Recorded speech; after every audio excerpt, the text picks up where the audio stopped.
அதே மாதிரி தொண்டர்களுடைய கூட திமுக பெரிய பிளவுகளை இன்னைக்கு வரைக்கும் எந்த தொண்டனையும் விட்டு கொடுத்தது கிடையாது. பிளவுகள் அதுதான் அந்த ஓட் பேங்க் ஸ்டாண்ட் பையா அப்படியே இருக்கிறது. மக்களுக்கு செய்தார்களா இல்லையா, மக்கள் ஏற்றுக்கொண்டார்களா இல்லையான்றது செகண்டரி.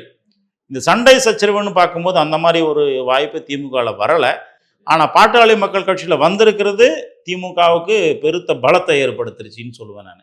ஏன்னா பாட்டாளி மக்கள் கட்சி பிரிந்த வாக்குகள் எல்லாம் திமுகவோட தான் வந்து சேருது. ஏன்னா பாட்டாளி மக்கள் கட்சி அதிகமாக திமுகவோட தான் கூட்டணி வைத்திருக்கிறது. இதுக்கு முன்னாடி காலங்களில் திமுகவில் தான் இருந்திருக்குது.